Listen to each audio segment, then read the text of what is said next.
ISKCON Mangalore వారి level 2 క్లాస్లో 12వ అధ్యాయం భక్తి యోగం 2వ భాగం. అందరికీ స్వాగతం.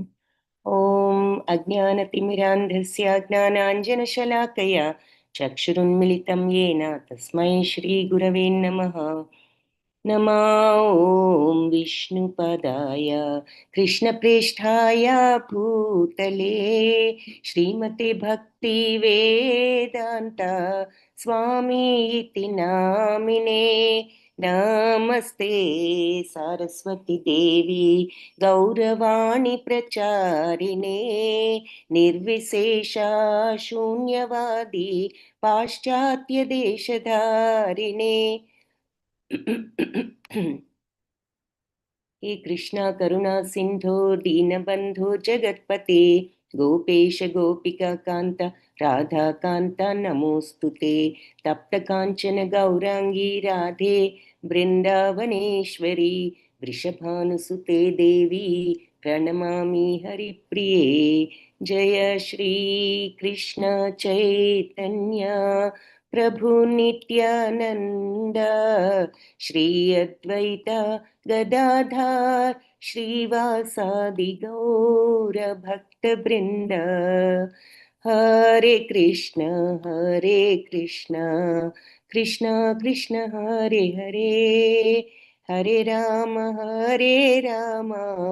राम राम हरे हरे.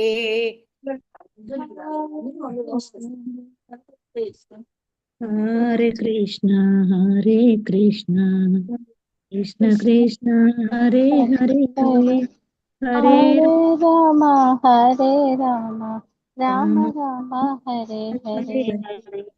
हरे कृष्ण कृष्ण कृष्ण हरे हरे, हरे राम राम राम हरे हरे. हरे कृष्ण कृष्ण कृष्ण कृष्ण हरे हरे, हरे राम राम हरे हरे. హరే కృష్ణ భక్తులందరికీ. సో భక్తి యోగం నిన్న మొదలు పెట్టాము. భక్తి యోగం 7th నుంచి 12th చాప్టర్స్ వరకు భక్తి యోగం. ఈ 12th చాప్టరు 6 చాప్టర్స్లో లాస్ట్ చాప్టరు. దీని పేరు కూడా భక్తి యోగమే. So very important chapter. Satya Prabhuji ఏం పెట్టారు అంటే, అర్జునుడు ప్రశ్నించడం, కృష్ణ నీ యొక్క రూపం మీద భక్తితో ఉండేవారు మరియు బ్రహ్మతత్వ నిరాకార బ్రహ్మతత్వాన్ని ఉపాసన చేసే వాళ్ళలో ఎవరు ఎక్కువ శ్రేష్ఠులు? అయితే భగవంతుడి సమాధానాలు, నా పైన మనస్సును లగ్నం చేసి సతతము నా పట్ల దృఢ విశ్వాసంతో భక్తితో నిమగ్నమైన వారు అత్యుత్తమ యోగులని నేను పరిగణిస్తాను. నాశనరహితము అనిర్వచనీయము అవ్యక్తము సర్వవ్యాప్తి మనోబుద్ధులకు అతీతుడు మార్పు లేనిది ఇది బ్రహ్మతత్వం. సో సర్వవ్యాప్తం, మనోబుద్ధులకు అతీతం, మార్పు లేనిది, నిత్య శాశ్వతమైనది మరియు నిశ్చలమైనది అయిన ఈ పరమ సత్యం యొక్క నిరాకార తత్వాన్ని ఇంద్రియాలను నిగ్రహించి సర్వత్రా సమబుద్ధితో ఉంటూ సర్వభూతాల అంటే అన్ని జీవరాశుల సంక్షేమం కోసం నిమగ్నమై ఉంటూ ఆరాధించేవారు కూడా నన్నే పొందుతారు. Very good. మనస్సు యందు అవ్యక్తం పట్ల ఆసక్తి ఉన్న వారికి సిద్ధి పదం కొంచెం కష్టమైనది, క్లేశంతో కూడుకున్నది అన్నీ చెప్పారు కదా. అవ్యక్తాన్ని ఆరాధించడం అనేది మానవులకు ఈ దేహదారులకు చాలా కష్టమైన పని. Very good. ఇంకా 6 రకాల భక్తి మార్గాల దశలు: అనన్య భక్తి, సాధన భక్తి, భగవంతుడి కోసం కర్మలు చేయడం. Very good. సర్వకర్మ ఫల త్యాగం, ధ్యానం, నెక్స్ట్ ధ్యానము వేదాధ్యయనం. ఈ 2 జ్ఞానం కింద వస్తాయి. Excellent, very good. శ్రీనివాస్ సేవిక మాతాజీ, మనస్సును నాయందే లగ్నం చేసి ఎంతో మహోన్నతమైన శ్రద్ధతో సదా భగవంతుణ్ణి అర్చన చేసేవారు అత్యంత పరిపూర్ణులు. నిశ్చలం స్థిరం అయిన ఇంద్రియ సౌఖ్యాలను నిగ్రహంతో అందరినీ సమత్వంతో సర్వుల మంచి కోరేవారు అంత్యంలో భగవంతుడిని పొందుతారు. ఈ నిశ్చలం నిర్మలం ఇది బ్రహ్మతత్వాన్ని, అటువంటి బ్రహ్మతత్వాన్ని ఆరాధిస్తూ ఈ రకంగా ఇంద్రియాలను సమన్వయం చేసుకుంటూ అందరినీ సమత్వంతో చూసేవాళ్ళు చివరిలో నన్నే పొందుతారు. Very good, correct. భగవంతుడిని పొందుతారు. ఎక్కువ ఆసక్తి కష్టంతో కూడిన బ్రహ్మతత్వాన్ని పొందడం కష్టమే. సో బ్రహ్మతత్వం మీద ఆసక్తి ఉన్న వాళ్ళకి ఆ మార్గం అంటే ఆ రకంగా పొందడం కొంచెం కష్టం. సర్వకర్మలను భగవంతుడికి అర్పించి మనస్సును ఆయన యందే లగ్నం చేసి ఎల్లప్పుడూ భగవంతుడిని ధ్యానిస్తూ అర్చించే వారికి త్వరగా జనన మరణ సంసార బంధాల నుంచి విముక్తి కలుగుతుంది అని చెప్పి భగవంతుడు చెప్పారు. Very good. ఇది 2 డిఫరెన్స్లు చెప్పిన తర్వాత ఈ మాట చెప్పారు. Very good, excellent. మనసు బుద్ధిని దేవాది దేవుడి మీద స్థిరంగా ఆయన మీద నిలిపిన వారు సదా భగవంతుడి యందే నివసిస్తారు. భక్తి యోగం కోసం కర్మ చేయాలని వారు భగవంతుడిని కోసం కర్మ చేయటం ద్వారా పూర్ణ స్థితిని పొందగలరు. Very good. భక్తియుత కర్మలను ఆచరించి సర్వ ఫలితాలను భగవంతుడికి త్యాగం చేసి ఆత్మస్థిరత్వం పొందే ప్రయత్నం చేయాలి. అది చేయనిచో అధ్యయనం ద్వారా, సో అనన్య భక్తి ఫస్ట్ది, అది చేయలేకపోతే అధ్యయనం ద్వారా చేయాలి, అంటే సాధన భక్తి. జ్ఞానాభ్యాసనం చేయడం జ్ఞానం కన్నా ధ్యానం ఉత్తమం, కానీ త్యాగం వల్ల మానవులు మనశ్శాంతి పొందుతారు, అంటే కర్మఫల త్యాగం. సో ఫస్ట్ది అనన్య, నెక్స్ట్ది సాధన, థర్డ్ది మరి భగవంతుడి కోసం అన్ని పనులు చేయడం. అది చేత కాకపోతే మరి కర్మఫలాలను త్యజించడం, అది కూడా చేత కాకపోతే ధ్యానం కుదరకపోతే జ్ఞానం, వేదాధ్యయనం చేయడం. Very good. సుఖ దుఃఖాలను సమంగా చూసేవారు, ద్వేషం లేకుండా అందరి యందు స్నేహభావం కలవారు, అహంకార రహితులు, క్షమాగుణం కలవారు ఎప్పుడు. ఇది ఇక శుద్ధ భక్తుల లక్షణాల్లో మనం బ్రీఫ్గా చూసిన 2 శ్లోకాలు. సంతృప్తులుగా ఎప్పుడు ఉండేవారు, ఆత్మ నిగ్రహం కలవారు, మనోబుద్ధులను భగవంతుడి యందే లగ్నం చేసి స్థిరత్వంతో భగవంతుడి యందే ఆసక్తులైన భక్తులు, భగవంతుడికి ప్రియమైన భక్తులు. Okay, very good. Hare Krishna. ధన్యవాదాలు చెప్పిన ఇద్దరికి.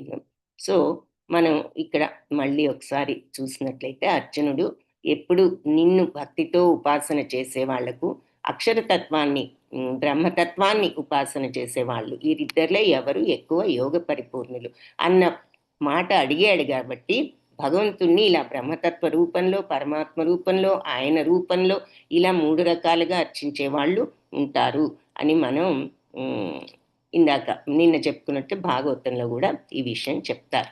అది ఇక్కడ గుర్తు చేస్తున్నారు. సో భగవంతుడు అప్పుడు ఏమన్నారు అంటే, మయావేశ్య మనోయేమాం నిత్యాయుక్త ఉపాసతే, నా మీద మనస్సును పెట్టి నిత్యము నన్ను ఆరాధించే వాళ్ళు, శ్రద్ధతో, ఎలా మామూలు ఆరాధనగా దివ్యమైన శ్రద్ధతో వాళ్ళు నన్ను ఆరాధిస్తున్న వాళ్ళు, ఇందులో యుక్తులైన వాళ్ళు చాలా ఉత్తములని నా యొక్క అభిప్రాయము అని చెప్పి తర్వాత ఏం చెప్పారు, కానీ ఏతు అక్షరం, ఏతు అయితే, కానీ అక్షరం అనిర్దేశం, అనిర్వచనీయం, చెప్పలేనటువంటి, నిర్వచించలేని, క్షరం లేని, నాశనం లేని అవ్యక్తమైన ఆ బ్రహ్మతత్వాన్ని ఉపాసన చేసేవారు కూడా మరి ఇంకా ఎలాంటిది, సర్వత్ర అగమచింత్యం, సర్వత్రా వ్యాపించి ఉన్న బ్రహ్మతత్వం.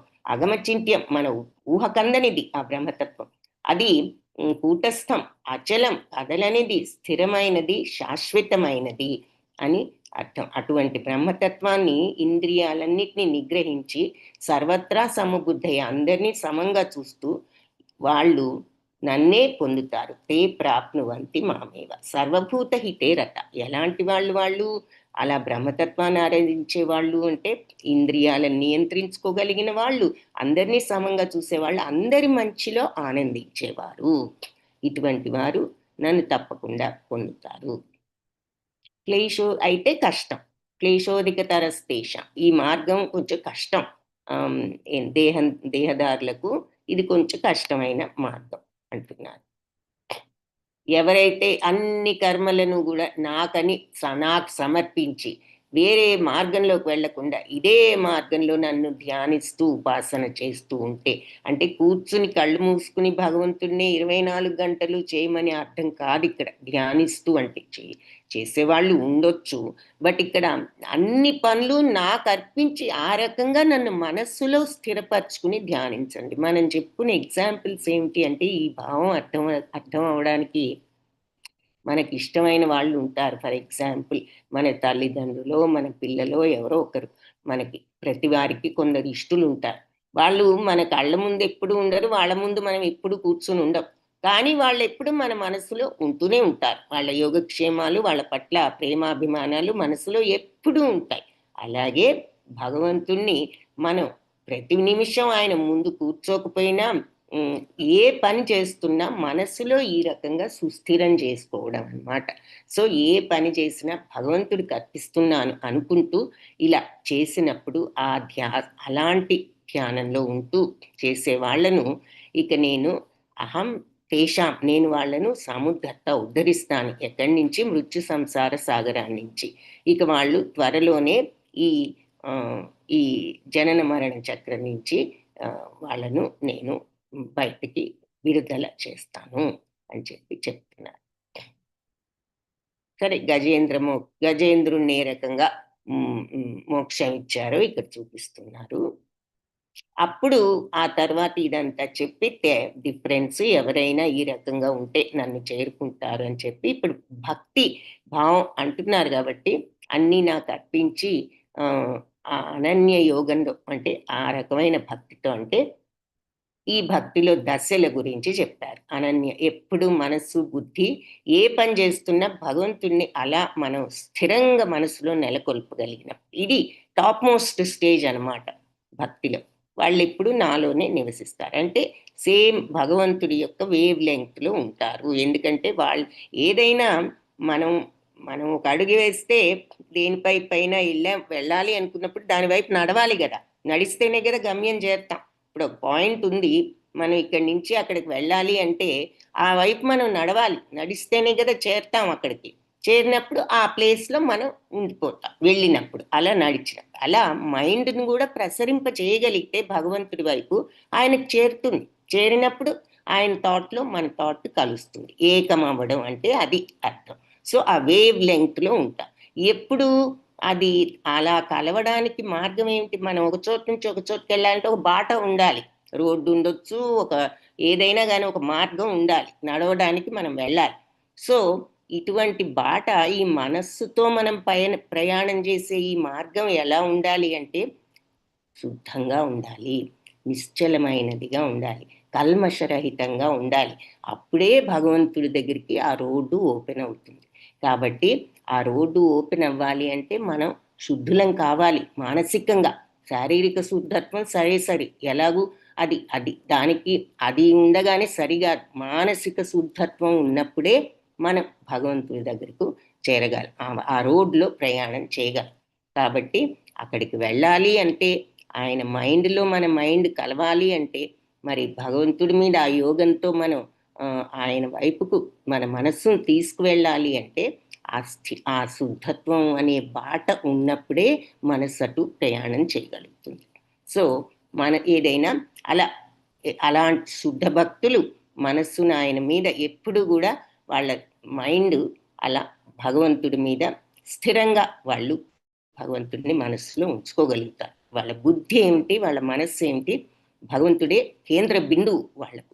సో ఆ రకంగా వాళ్ళు నిస్సందేహంగా నాలోనే నివసిస్తారు. అంటే అలాంటి శుద్ధులకు ఆ కాంటాక్ట్ భగవంతుడితో ఏర్పడుతుంది. ఎందుకు? భగవంతుడు కూడా అటువంటి పరిశుద్ధ తత్వం ఉన్న భగవంతుడు కాబట్టి ఆ పరిశుద్ధతతోనే భగవంతుడిని మనం ఎక్స్పీరియన్స్ చేయొచ్చు అంటూ అది. ఆ తర్వాత అధచిత్తం, అది చేత కాకపోతే అనన్య భక్తి, ఎప్పుడు మనసును బుద్ధిని ఆయన మీదే లగ్నం చేయలేకపోతే సాధనా భక్తి, నువ్వు అప్పుడు అభ్యాసం చెయ్యి, అంటే ప్రయత్నించు, ప్రాక్టీస్ చెయ్యి రోజు. మరి ఇలా ధ్యానాలతోనూ, మరి చెప్పంతోనూ, భగవంతుని గురించి శ్రవణం చేయడంతోనూ, ఇలా ఏ అద్భావం తద్భవతి చెప్పుకున్నాం కదా, ఏది ఎక్కువగా మనం వింటూ ఉంటాము, ఆలోచిస్తూ ఉంటాము, చూస్తూ ఉంటాము, అవే మన మైండ్లోకి వెళ్తూ ఉంటాయి. కాబట్టి భగవంతుని గురించిన లీలలు, మరి ఆయన యొక్క తత్వము మనం వినడం కానీ, చదవడం కానీ, తలుచుకోవడం కానీ, స్మరణం కానీ చేశాము అంటే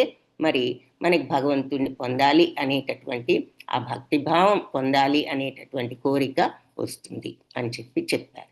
ఆ సాధన కూడా చేయలేకపోయావనుకో, అది కూడా ఏ కారణం చేతో నీకు సాధ్యపడలేదు. పడనప్పుడు నువ్వు అన్నీ కూడా భగవంతుడికి అర్పించి చేయడానికి, ఆయన కార్యాలు చేయడానికి ప్రయత్నించు. ఆయనకు తృప్తి కలిగించే కార్యాలు, భగవత్ కార్యాలు. మన కర్మలు మనం చేసినా కూడా పర్ఫెక్ట్గా చేయవలసిన రీతిలో అది భగవత్ కార్యమే. కాకపోతే ఇంకా కూడా భగవత్ కార్యాలు చేయడానికి ప్రయత్నించు. అది కూడా చేత కాలేదనుకో, అంటే భక్తి భావంతో భగవత్ కార్యాల్లో అట్లా ఉండు. అది కూడా చేతగా కుదరకపోతే ఏ కారణం చేతైనా నువ్వు ఏ పని చేసినా సమత్వంతో ఉండు. అన్ని పనుల్లో ఆత్మనిగ్రహం, సెల్ఫ్ కంట్రోల్ నేర్చుకో. ఏదొచ్చినా దుఃఖించకు, సుఖించకు, అలాగని ఏది పట్టించుకోకుండా ఉండొద్దని కాదు. నీ కర్మలన్నీ నువ్వు కరెక్ట్గా చెయ్యి, భగవంతుడికి నచ్చే విధంగా చెయ్యి. నీ పనులన్నీ, నీ రెస్పాన్సిబిలిటీస్, నీ డ్యూటీస్ని నువ్వు చెయ్యి. కానీ చేసిన తర్వాత ఆ పని నుంచి నీకు ఏదొచ్చినా నువ్వు నిగ్రహించుకోగలిగే శక్తిని డెవలప్ చేసుకో. సమత్వంతో ఉండు అంటే దాని అర్థం అది. ఆ నిగ్రహించుకునే సెల్ఫ్ కంట్రోల్ డెవలప్ చేసుకో. ఏదైనా లాస్ రాగానే దుఃఖించకు, ఏదైనా ఎవరైనా అనగానే దుఃఖించకు, ఎవరైనా పొగడగానే తబ్బిబ్బవ్వకు, ప్రాఫిట్స్ రాగానే గర్వించకు. అన్ని టైమ్స్లో నువ్వు నిగ్రహంతో, ఆత్మనిగ్రహంతో, సమత్వంతో ఉండడం నేర్చుకో అని చెప్పారు. అన్ని నీ డ్యూటీస్ నువ్వు చేస్తూ ఇలా ఉండు. అది కూడా చేతగాలేదనుకో, ఇక అప్పుడు ధ్యానం చేసుకో. ధ్యానం కంటే కూడా అది చేతగాకపోతే వేదాధ్యయనం చేసుకో. ఆ వేదాలన్నీ చదివితే నీకు ఈ జ్ఞానం వస్తుంది. సో ఈ 2 జ్ఞాన మార్గాల్లో వెళ్ళమన్నారు. అంతకుముందు కర్మ మార్గం ఇది, అది భక్తి మార్గం, భగవంతుడి కోసమే చేయడం అనేది. సో ఇలా రకరకాల మార్గాలు, దశలు భక్తిలో సూచించారు. సో అది అనన్య భక్తి, నెక్స్ట్ సాధనా భక్తి, నెక్స్ట్ భగవంతుడి కోసం అర్పిస్తూ చేసే కర్మలు. అది చేతగాకపోతే మన డ్యూటీస్ మనం చేస్తున్నా కూడా సమత్వంతో ఉండడం, ఏదొచ్చినా ఆత్మనిగ్రహంతో, సెల్ఫ్ కంట్రోల్తో ఉండగలగడం. అది కూడా చేతగాకపోతే ధ్యానం కూడా చేతగాకపోతే వేదాధ్యయనం. ఈ రెండిటికంటే కూడా కర్మఫల త్యాగం ఇంకా మంచిది. ఈ జ్ఞాన మార్గం కంటే కూడా కర్మఫల త్యాగం మంచిది. ఎందుకంటే కర్మఫలాలు త్యజించిన వెంటనే నీకు మనశ్శాంతి వస్తుంది. ప్రాక్టికల్గా కూడా ఆలోచించితే మరి కర్మఫలాలు ఎలాంటి రిజల్ట్ వచ్చినా మన పని నుంచి మనం వరి అవ్వకుండా లేదా గర్వించకుండా మనం సమత్వంతో ఉన్నప్పుడే ఎప్పుడూ ప్రశాంతంగానే ఉండగలుగుతాం. మనం పని మొదలు పెట్టకముందే ఇది సక్సెస్ అవుతుందా, వాళ్ళు ఏమంటారు, వీళ్ళు ఏమంటారు అని ఆలోచిస్తూ ఉంటే ఇక మనకి పని మీద కూడా మనకు కాన్సన్ట్రేషన్ ఉంటుంది. అదే ఆందోళనతో మనం పనిని కూడా సవ్యంగా చేయలేకపోతాం. అందుకని ఈ ఆందోళనతో మనం ప్రాక్టికల్గా ఆలోచించిన ఏ ఉపయోగము లేదు. జరిగేది ఎలాగూ జరుగుతుంది. మన చేతిలో ఉన్నది ఏమిటి, అవతల వాళ్ళ థింకింగ్ ఎలా ఉంటుందనేది మన కంట్రోల్లో లేదు. మన చేతిలో ఉన్నది ఏమిటి అంటే మనం పనిని సక్రమంగా చేయగలగటం మన చేతిలో ఉంది. మన ఆలోచన విధానాన్ని కంట్రోల్ చేసుకోగలగడం మన చేతిలో ఉంది. ఆ 2 మనం చేసి మనం సమత్వంతో ఉండడం. మనం ఆలోచన విధానాన్ని ఎలా కంట్రోల్ చేసుకుంటున్నాం, సమత్వంతో ఉంటుంది. ఇవేవి మనసులో పెట్టుకోకుండా చేయవలసిన పని మీద దృష్టి పెట్టి ఆ పనిని సవ్యంగా చేసి ఆ తర్వాత ఆ పని నుంచి ఏదైనా వచ్చినా జరిగిన మనం ఇక సమత్వంతో ఉండడం, పట్టించుకోకుండా ఉండడం అనేది వేరు. వాళ్ళు ఏమంటే మనకి ఎందుకులే అనే మెంటాలిటీ కాదు ఇక్కడ. ఏదైనా మనస్సును కలత చెందనివ్వకుండా మనస్సుకు ఆ సమత్వాన్ని మనం ఇవ్వడం, ఏదైనా ఒకటే అనేటటువంటి కంట్రోల్తో ఉండగలగటం అనమాట. మైండ్ని కంట్రోల్ చేసుకోవడం ఇటువంటిది ఫీలింగ్స్ అన్నిటి నుంచి కూడా. అంటే ఏమిటా ఫీలింగ్స్, రాగము ద్వేషము కదా. మరి ఎవరైనా పొగిడితే మనకి సంతోషము, రాగం అనుకోవచ్చు, పాజిటివ్. ఎవరైనా విమర్శించారనుకోండి మన పనిని, మనకి వెంటనే దుఃఖము, కోపం వస్తుంది, నెగిటివ్, ద్వేషం. సో అది ఏది వద్దు, రాగము వద్దు, ద్వేషము వద్దు. ఆ పని నుండి ఏదొచ్చినా నువ్వు సమత్వంతో ఉండు అని చెప్తున్నారు. అప్పుడు మనకే మనశ్శాంతి. సో ఆ సంతోషంగా ఉంటే ఎలాగో మనశ్శాంతి ఉంటుంది అనుకుంటాం. సంతోషంగా ఉన్నప్పుడు ఆ సంతోషం ఎంతసేపు ఉంటుంది? మళ్ళీ ఇంకేదో చేసినప్పుడు వీళ్ళు ఇలా చేయలేదే, అప్పుడు చేస్తే బాగుందన్నారు, ఇప్పుడు చేస్తే బాగుండలేదు అంటున్నారంటూ ఏదో ఆ ఎక్స్పెక్టేషన్స్తో ఎప్పుడూ మనశ్శాంతి. No expectations. ఏదైనా ఎప్పుడు సంతుష్టం సతతం సంతుష్టి అని అందుకే అంటారు. ఎప్పుడు సంతోషం అంటే, సంతోషం అంటే ఆనందంతో ఎగిరి గంతులు వేసే సంతోషం కాదు, ఎల్లప్పుడూ సంతృప్తితో ఉండే సంతోషం. ఏది జరిగినా ఆ సంతృప్తి చెరగని సంతోషం. సో అలా రాగద్వేషాలు లేకుండా మనస్సును ప్రశాంతంగా ఉంచుకో, నువ్వు కంట్రోల్లో ఉంచుకుని నీ ఈ రాగద్వేషాలను అదుపులో ఉంచుకుని అని చెప్తున్నారు. అది అందుకని కర్మఫలాలు త్యజించడం అంటే రాగద్వేషాలను కంట్రోల్ చేసుకోవడం. అలా రాగద్వేషాలను కంట్రోల్ చేసుకున్నప్పుడు మనశ్శాంతి ఉంటుంది. ఇక అప్పుడు శుద్ధ భక్తుల లక్షణాలు స్టార్ట్ చేశారు. సో ఇలాంటి భక్తులు మరి ఎలా ఉంటారు అంటే అద్వేష్ట. ఇక వాళ్ళకి ద్వేషం ఉండదు ఎవరి పట్ల. మరి రాగద్వేషాలు లేని వాళ్ళు కదా, రాగద్వేషాలను అదుపులో ఉంచుకున్న వాళ్ళు కాబట్టి సర్వభూత అన్ని జీవరాశుల పట్ల వాళ్ళకి ఎవరి పట్ల ద్వేషం లేదు. ఇంకా వాళ్ళ అన్నిటి పట్ల మిత్రుత్వము కరుణ జాలి ఉన్నది వాళ్ళకి అందరి పట్ల. నిర్మమం మమత్వం, నాది అనే అటాచ్మెంట్ లేదు. ఇప్పుడు మన వస్తువులు ఉంటే సరే మనవి అనుకోవచ్చు, కానీ నావి నావి ఇదిగో ఇవి నావి, ఇంత నాకు ఇంత ఉంది నాకు అంత ఉంది అని టూ మచ్ అటాచ్మెంట్ పెట్టుకున్నామంటే, అలాగని మనకున్నవన్నీ పారేయమని కాదు. ఎగ్జాంపుల్ ఏం చెప్తారు అంటే, ఒక పశువుల కాపరి ఉన్నాడు అనుకోండి, మరి ఆ పశువులన్నిటినీ పాపం తీసుకువెళ్తాడు ఏది మేపడానికి. తనవి కాదవి, ఎవరివో అవి, కానీ తీసుకువెళ్తున్నప్పుడు మరి ఏ రకంగా ఆలోచిస్తాడు? వాటికి ఏది జరిగినా వెంటనే వాటి యొక్క మంచి చెడు చూసుకుంటాడు, వాటిని కాపాడుతూ ఉంటాడు. వాటి ఏటన్నా వెళ్ళిపోతుందేమో అని చూసుకుంటూ ఉంటాడు. అవి చక్కగా తినేటట్లు అవి తిన్న తర్వాత మళ్ళీ తిరిగి ఇంటికి సాయంత్రం తీసుకొస్తాడు. సో తనవి కాదు, కానీ తన ఆ రకంగా వాటిని జాగ్రత్తగా చూసుకున్నాడు. అలా ఈ ప్రపంచంలో మనకంటూ కొన్ని వస్తువులు ఉన్నా కూడా అవి కంప్లీట్గా మనవి అనే అటాచ్మెంట్తో కాకుండా మన డ్యూటీగా మనకు అవసరమైనవి మనం వాడుకుంటూ టూ మచ్ అవి నావి, నాకు ఇంతున్నాయి, నాకు ఇన్నున్నాయి, నాకు అంటూ ఆ అటాచ్మెంట్ ఫీలింగ్స్ వదిలిపెట్టి ఆ రకంగా మన వస్తువులను కూడా అన్నీ పడేయమని కాదు, ఇచ్చేయమని కాదు, ఏమీ లేకుండా కూర్చోమని కాదు, ఇంకా ఇంకా కావాలి అనే అత్యాశ వద్దు, ఉన్నదని గర్వం వద్దు. నీకు భగవంతుడు ఇచ్చిన ప్రసాదాన్ని నువ్వు సవ్యంగా వాడుకుని నలుగురికి ఉపయోగపడేటట్లుగా జీవించు. అది అని ఇక్కడ ఒక ఎగ్జాంపుల్ అనమాట. అంటే నిర్మము అటాచ్మెంట్ లేకుండా, అంటే మరి ఉన్నవని ఏం చేయాలి, ఇంక వదిలేయాలి అన్నిటినీ అని డౌట్ రావచ్చు. అందుకని ఈ రకంగా ఈ రకమైన ఆలోచన విధానాన్ని మనం ఆ అటాచ్మెంట్ని, ఆ రాగద్వేష దాని పట్ల టూ మచ్ రాగాన్ని తగ్గించుకుంటూ మనం ఈ రకంగా ఉండగలం, అహంకారం లేకుండా. సుఖ దుఃఖాలలో సమత్వంతో ఉంటూ, మరి అదే కదా మనం రాగద్వేషం లేకుండా అని చెప్పుకున్నాం. క్షమి అంటే క్షమాగుణం ఉన్నవాడు, మరి సహనంతో ఉన్నవాడు. క్షమాగుణం ఎవరికి వస్తుంది? పేషెన్స్ ఉన్నవాడికి. పేషెన్స్ లేకపోతే ఏమవుతుంది? ఎవరైనా ఏదైనా అనగానే వెంటనే కోపం వస్తుంది, కానీ అదే సహనవంతుడు భరించగలుగుతాడు. అందుకని సహనవంతుడు, క్షమాగుణం, సంతుష్ట సతతం, ఎల్లప్పుడూ సంతోషంగా ఉండేవాడు. అలాంటి యోగి యథాత్మ దృఢ నిశ్చయ, ఇలాంటి మెంటాలిటీలో దృఢంగా స్థితుడై మై అర్పిత మనోబుద్ధి, మనస్సును బుద్ధిని నాకు అర్పించిన యో మద్భక్త, నా భక్తుడు, సా అతను మే నాకు ప్రియుడు అంటున్నారనమాట. సో అది ఈ 2 శ్లోకాలకు అర్థం. Very good. Hare Krishna Mataji. Hare Krishna Mataji, Hare Krishna. So ఇక్కడ వరకు నిన్న చూసాము, ఇది బ్రీఫ్గా చూసాము. సో అందుకని మళ్ళీ ఇది చూసాం. సో ఇప్పుడు 15వ శ్లోకం చూద్దాం. యస్మాన్నో ద్విజతే లోకో లోకోన్నో ద్విజతే చయః హర్షామర్ష భయోద్వేగై ముక్తో యః సచ మే ప్రియః. యస్మాత్ ఎవరి నుంచి అయితే ఉద్విజతో కలత చందరు ఎవరే, అలాగే లోకోన్నో ద్విజతే చయః, అలాగే లోకం వల్ల కూడా కలత చందని వాడు.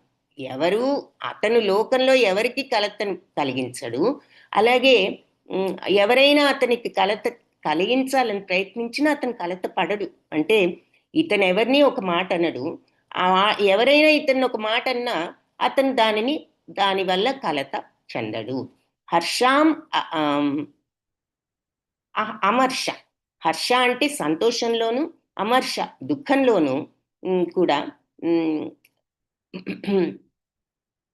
భయం భయోద్వేగాలలో కూడా ముక్తో అంటే సంతోషమైన దుఃఖమైన భయాలు ఉద్వేగాలు అన్నిటి నుంచి ముక్తుడైన వాడు అంటే విడుదలైన వాడు.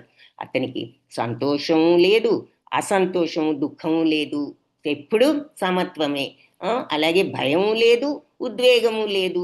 ఉద్వేగం అంటే మరి ఎప్పుడు వస్తుంది? ఆవేశము అది వచ్చినప్పుడు, టూ మచ్ ఇమోషన్, అన్నీ కూడా సమత్వం అన్నమాట. No emotions, too much emotions లేవు. అలాగే భయం లేదు. భయం లేదంటే ఇదేమిటి వీడు భయం లేకుండా ఉంటున్నాడు, పెద్దవాళ్ళ పట్ల భయం లేదని అటువంటి అభయం కాదు. ఇక్కడ భయం లేకపోవడం అంటే ఎప్పుడు భయం లేకుండా ఉంటుంది అంటే భగవంతుడి మీద మనం పూర్తి నమ్మకం ఉన్నప్పుడు, మనం ఏది జరిగినా భగవంతుడు అది ఆయన ప్రసాదం అనే శరణాగత తత్వం ఉన్నప్పుడు మరి భయం అనేది ఉండదు. ఈ సమత్వం కూడా చివరికి ఆ స్టేజ్లోకి తీసుకువెళ్తుంది. రాగద్వేషాలు వదిలి సమత్వం ప్రాక్టీస్ చేయండి అని చెప్తున్నారు కదా. సో ఏ పనిలో అయినా మనం రాగద్వేషాలు లేకుండా ఉన్నప్పుడు క్రమేణా ఏమవుతుంది? ఏది జరిగినా భగవంతుడి ప్రసాదం అనుకునే తత్వం మనం ఆ రకంగా కూడా అప్పుడు అవుతాం. అంటే ఆ కర్మయోగం ఆ రకంగా చివరికి ఆ శరణాగత తత్వంలోకి తీసుకువెళ్తుంది. కాబట్టి ఏది జరిగినా అది భగవంతుడు మనకిచ్చిన ప్రసాదం అనుకునేటటువంటి మెంటాలిటీ కనుక వస్తే ఇంకా మనకు భయమే ఉంది. ఏదైనా మనకి ఇది జరగాలని ఉంది, భగవంతుడు ఇది మనకి ఇచ్చింది అంటే అయ్యో భగవంతుడు ఏమిటి ఇలా చేశారు, తప్పదు స్వీకరించాలి, ఆయన మనకి ఇలా ఇచ్చారని కూడా అనుకోడా భక్తుడు. ఏదైనా ప్రసాదమే అనే మెంటాలిటీతో మనస్ఫూర్తిగా అది దుఃఖం అనుకోడు, అది భగవత్ ప్రసాదమే అనుకుంటాడు. అలాంటి స్థితిలో ఉంటారు ఈ శుద్ధ భక్తులు అంతటి సమత్వంతో. సో అందుకని వాళ్ళకి ఎప్పుడు కూడా భయం కానీ ఉద్వేగం కానీ ఉండదు.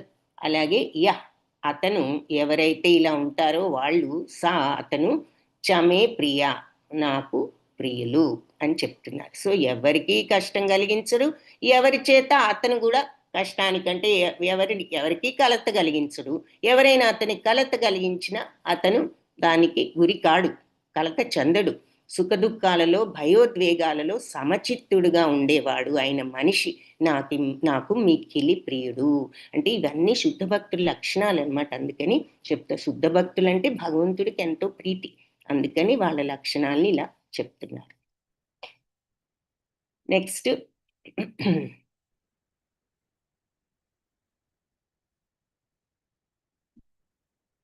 అది.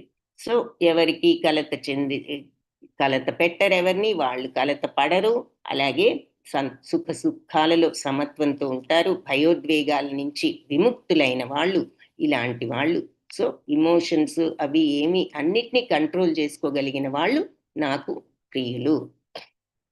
అంటే అంత సమచిత్తంతో ఉండడం అది శుద్ధ భక్తుల లక్షణం.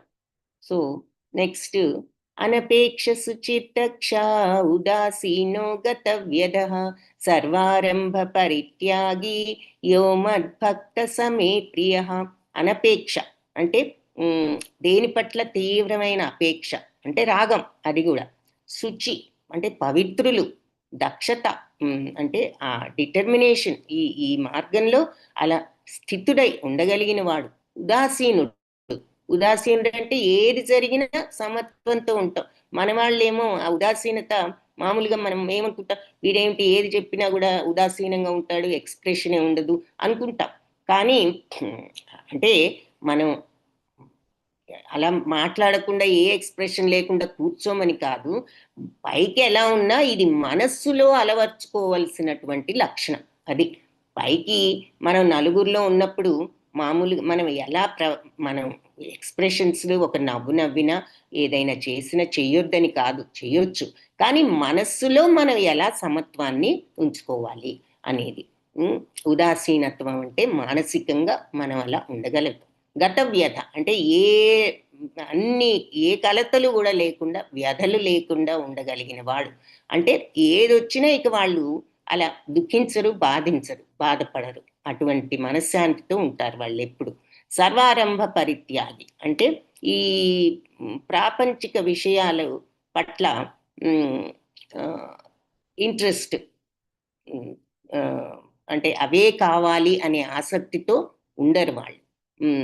అది అటాచ్మెంట్స్ అంటే అలాగని ఇప్పుడు మనం ఇమ్మీడియట్గా అలా ఆ స్టేజ్కి వెళ్ళమని కాదు.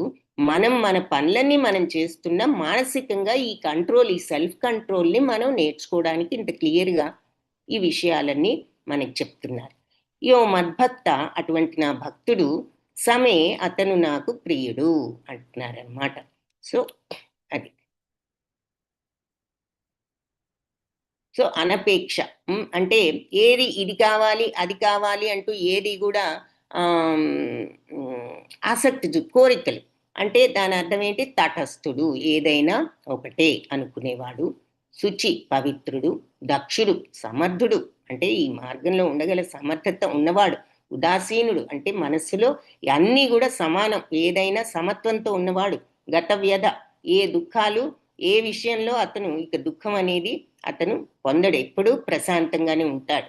సర్వారంభ పరిత్యాగి అంటే అన్ని అవి కావాలి ఇవి కావాలని ఇంద్రియాల కోరికలు తీర్చుకోవడానికి తపన పడని వాడు అని. ఈ భౌతిక ఇంద్రియ కోరికల కోసం తపన పడని వాడు.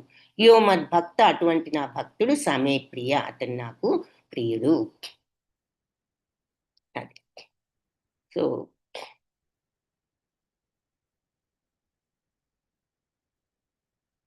అది భక్తుడు ధనం కావాలి అని ఆరాట పడడు. ఒకవేళ ధనం లభించినా పొంగిపోడు. సహజంగా భక్తుడు మరి ఈ తర్వాత శుచి అంటే స్నానం చేస్తూ మరి ఇట్లా సరిగ్గా మరి లేవడం, కొంచెం తెల్లవారుజామున పూజ చేయటం, ఇటువంటివన్నీ కూడా ఉంటూ ఉంటాయని చెప్తున్నారు. బట్ శ్లోకంలో చెప్పిన విషయాలు ఇవన్నమాట. ఇక్కడ అనపేక్ష అంటే తటస్థంగా ఉంటూ, శుచి అని వాడారు కాబట్టి శారీరక శుభ్రతతో పాటు మానసిక శుభ్రత, దక్షత, ఉదాసీనత, ప్రతిదాని దేనికి దుఃఖించకుండా ఉండగలిగే మనస్థైర్యం, ఆ తర్వాత అవి కావాలి ఇవి కావాలని కోరికల కోసం ఉబ్బలాట పడుతూ ఆ కోరికలు తీర్చుకోవడానికి పనులు చేస్తూ అలా ఆ రకంగా ఈ భౌతిక ప్రపంచంలో కోరికల కోసం తపన పడని వాడు, అటువంటి వాడు నా భక్తుడు, నా ప్రియమైన భక్తుడు. యో న హృష్యతి న ద్వేష్టి న శోచతి న కాంక్షతి శుభాశుభ పరిత్యాగి భక్తిమాన్య సమే ప్రియ. అలాగే యో న హృష్యతి, ఎవరైతే విపరీతంగా పొంగిపోడో, నా ద్వేష్టి విపరీతంగా ద్వేషించడో, నా శోచతి ఎవరైతే దుఃఖించడో, నా కాంక్షతి ఎవరైతే అవి కావాలి ఇవి కావాలని కోరుకోకుండా ఉండగలడో, శుభాశుభ పరిత్యాగి, శుభాశుభ రెండింటినీ కూడా పరిత్యజించిన వాడు, వదిలిపెట్టినవాడు. అదేంటి శుభాలను ఎలా వదిలిపెడతాం? శుభం మంచిదే కదా అనే డౌట్ వస్తుంది కదా. ఇక్కడ అర్థం ఏమిటంటే వదిలిపెట్టడం అంటే శుభం ఏదైనా వస్తే దాన్ని వదిలిపెట్టమని కాదు, మనస్సుతో మీరు ఎలా ఉన్నా దాన్ని ఒకే రకంగా చూడరు. శుభం అని మనసుతో ఎగిరి గంతులు వేయొద్దు, పొంగిపోవద్దు. అశుభం అని దుఃఖించి కృంగిపోయి దుఃఖించకండి. ఏదైనా శుభమైన అశుభమైన ఒకటే రకంగా ఉండండి అని. అంటే శుభం కావాలని ప్రాకులాటొద్దు, అశుభం వద్దు అనే భయం వద్దు. ఏది అసలు అశుభాలన్నిటినీ కూడా వదిలిన వాడు అంటే ఏదైనా సమత్వంతో ఉండగలిగిన వాడు అని అర్థం. భక్తిమాన్, అటువంటి భక్తుడు, అతడు సా, ఎవరైతే ఇటువంటి భక్తుడు ఉంటాడో, సా అతను మే ప్రియ, నాకు ప్రియుడు. సో పొంగటం, హృష్యతి ద్వేషించడం, శోకించడం, కోరికలు కావాలని కోరుకోవడం చేయనివాడు, శుభమైన అశుభమైన ఒకే రకంగా ఉండగలిగిన భక్తుడు నాకు ప్రియుడు అని చెప్పి ఇక్కడ చెప్తారు. చిత్రం ఒకసారి చూద్దాము. సో ఇక్కడ ప్రహ్లాదుని చూపిస్తున్నారు ఎగ్జాంపుల్ గా. మరి ప్రహ్లాదుడిని ఆ తండ్రి ఎన్నో రకాలుగా చంపాలని చూడటం మరి మనకి భాగవతంలో ఈ స్టోరీ ఉంటుంది కదా. మరి అయినా కూడా అంటే ప్రహ్లాదుడు ఎప్పుడు కూడా మరి మనస్సును భగవంతుడి మీదే లగ్నం చేసి ఉంచాడు. అంటే అనన్య భక్తి ప్రహ్లాదుడిది టాప్ మోస్ట్ స్టేజ్. జస్ట్ ఒక ఎగ్జాంపుల్గా ఇక్కడ చూపిస్తున్నారు శుద్ధ భక్తుడిని. సో అది లౌకిక సుఖాల పట్ల ఇక దుఃఖం కానీ ఆనందం కానీ అధిక తర్వాత కోరిక కానీ లేకుండా ఏదైనా ఒకే రకంగా ఉండగలిగిన వాళ్ళు అనడానికి. నెక్స్ట్ సమశత్రౌ చ మిత్రే చ తథా మానాపమానయో శీతోష్ణ సుఖ దుఃఖేషు సమసంగ వివర్జితః తుల్య నిందాస్తుతిర్మౌని సంతుష్టో ఏన కేనచిత్ అనికేత స్థిరమతిర్ భక్తిమాన్ మే ప్రియో నరః. సమశత్రౌ చ మిత్రే చ, శత్రువునైనా మిత్రునైనా సమత్వంతో చూడండి. తథా అలాగే చూసేవాడు, తథా అలాగే మానాపమానయో, మానం అంటే గౌరవం, అపమానం అంటే అవమానం. ఎవరైనా గౌరవించినా అవమానించినా ఒకే రకంగా ఉండగలిగేవాడు. మరి సాధారణంగా మనం ఎవరైనా గౌరవిస్తే చాలా సంతోషిస్తూ ఉంటాం, పొంగిపోతూ ఉంటాము. ఎవరైనా అవమానించారంటే మనకి వెంటనే కొంచెం దుఃఖం, కోపము ఇవన్నీ వస్తూ ఉంటాయి. కానీ ఈ మనస్సును కంట్రోల్లో ఉంచుకుని ఇంద్రియ నిగ్రహణతో ఉన్న ఈ శుద్ధ భక్తులకు ఎవరైనా గౌరవించినా ఒకటే, అవమానించినా ఒకటే. శత్రువని లేదు, మిత్రుడని లేదు, అందరూ ఒకటే. శీతోష్ణ, చలి వేడి, సుఖమైన దుఃఖమైన సమ ఒకటే. సంఘ వివర్జిత అంటే అటాచ్మెంట్ని వదిలిన వాడు. సో అటాచ్మెంట్స్ నాది నాది అనేటటువంటి ఇందాక ఎగ్జాంపుల్ చెప్పుకున్నాం కదా, పశువుల కాపరి. మరి మన వస్తువులు మన వాళ్ళు ఉంటారు. ఇప్పుడు మనం సాధనలో ఉన్న వాళ్ళం అన్నీ వదిలేసి వెళ్ళిపోమని కాదు. మన పనులు మనం చెయ్యాలని అసలు భగవంతుడు ముందే చెప్పారు కర్మయోగంలో, నీ డ్యూటీస్ నువ్వు చెయ్యాలి, పనులు వదిలిపెట్టడం కంటే పనులు చేయడమే మంచిది అని. సో మన డ్యూటీస్ మనం చెయ్యాలి. ఏ రకంగా చేయాలి? భగవత్ ప్రీత్యర్థం, ఆయనకు నచ్చే విధంగా, అంటే కరెక్ట్ అయిన మార్గంలో చెయ్యాలి. చేసిన తర్వాత ఏది ఎలా ఉన్నా మనం కంట్రోల్లో, మన ఫీలింగ్స్ని మనం కంట్రోల్లో పెట్టుకోవాలి. సెల్ఫ్ కంట్రోల్, ఇంద్రియ నిగ్రహణతో ఉండాలి. రాగద్వేషాలకు అతీతంగా ఉండటానికి, రాగద్వేషాలను కంట్రోల్ చేసుకోవడానికి ప్రయత్నించాలి. అది. సో అది సమత్వం. సో సంఘ వివర్జిత అంటే ఆ అటాచ్మెంట్ లేకుండా, అంటే రాగద్వేషాలను కంట్రోల్ చేసుకోవడం. సో అది. సో తుల్య నింద స్తుతిర్మౌని, తుల్య నింద స్తుతి రెండు కూడా తుల్య సమానమే. వాళ్ళకి ఎవరైనా నిందించినా ఒకటే, ఎవరైనా వాళ్ళని స్తుతించినా ఒకటే. మౌని ఎక్కువగా మాట్లాడని వాడు, అంటే పైకి మాట్లాడకుండా కూర్చున్నంత మాత్రం కాదు. మౌని అంటే మనస్సును క్వైట్గా ఉంచుకోవడం. మనస్సులో ఈ అలజడులు, ఆందోళనలు, ఇవన్నీ అన్నెసెసరీ థాట్స్, వీళ్ళిట్లా వాళ్ళిట్లా అనుకోవడం కానీ ఇవన్నీ పక్కన పెట్టేసి మనస్సును ప్రశాంతంగా ఉంచుకోగలిగిన వాడు. సంతుష్టో ఏనకేనచిత్, ఎక్కడున్నా సంతోషంగా ఉండగలిగిన వాడు. సో వాళ్ళకి ఏదైనా ఒకటే, ఎక్కడున్నా హ్యాపీగానే ఉంటారు. అనికేత స్థిరమతి అంటే అనికేత అంటే ఇది నాది, నివాసం లేనివాడు అని అసలు గ్రామాటికల్ మీనింగు. కానీ ఇక్కడ అర్థం మనం ఇంకా ఏంటంటే, ఈ స్టేజ్కి వెళ్ళిన వాళ్ళకి ఎక్కడున్నా ఒకటే. ఎందుకు? వాళ్ళకి ఎప్పుడూ సంతోషంగానే ఉంటారు. సో అని ఇది నాది అది నాది అంటూ మరి టూ మచ్ అటాచ్మెంట్ని తగ్గించుకుంటూ మనం ప్రాక్టీస్ చేసుకోవచ్చు. అంటే మన వస్తువులు మనం వాడుకోవాలి, మనం శుభ్రంగా ఉంచుకోవాలి, ఇవన్నీ చేస్తాము. బట్ శుద్ధ భక్తి స్థితిలో ఉన్నప్పుడు వాళ్ళు ఎలా ఉంటారని చెప్తున్నారు. స్థిరమతి, స్థిరంగా ఈ బుద్ధిలో ఉండగలిగిన వాడు. భక్తిమాన్, ఇటువంటి భక్తుడు మే ప్రియో నరః, నాకు ప్రియమైన నరుడు అంటున్నారనమాట. శత్రుమిత్రుల పట్ల సమభావం కలిగిన వాడు, మానవమానాల్లోనూ శీతోష్ణాలు సుఖ దుఃఖాల్లోనూ నిందాస్తుతులలోనూ సమబుద్ధి ఉన్నవాడు, అసంగత్వం నుంచి విడిపడ్డవాడు. అంటే ఈ అటాచ్మెంట్స్ తగ్గించుకోగలుగు, అంటే అన్నీ వదిలిపెట్టి మానసికంగా మనం ఈ టూ మచ్ అటాచ్మెంట్ మెంటాలిటీని తగ్గించుకోగలిగిన వాళ్ళు.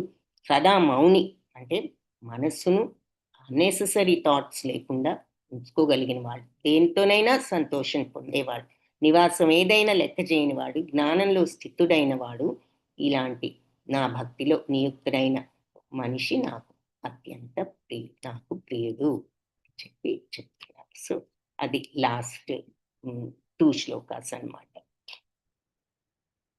ఇక లాస్ట్ శ్లోకంలో ఏం చెప్పారు అంటే, ఏతు ధర్మ్యామృతం ఇదం యథోక్తం పర్యుపాసతే శ్రద్ధధానా మత్పరమా భక్తాస్తేతీవ మే ప్రియ తు.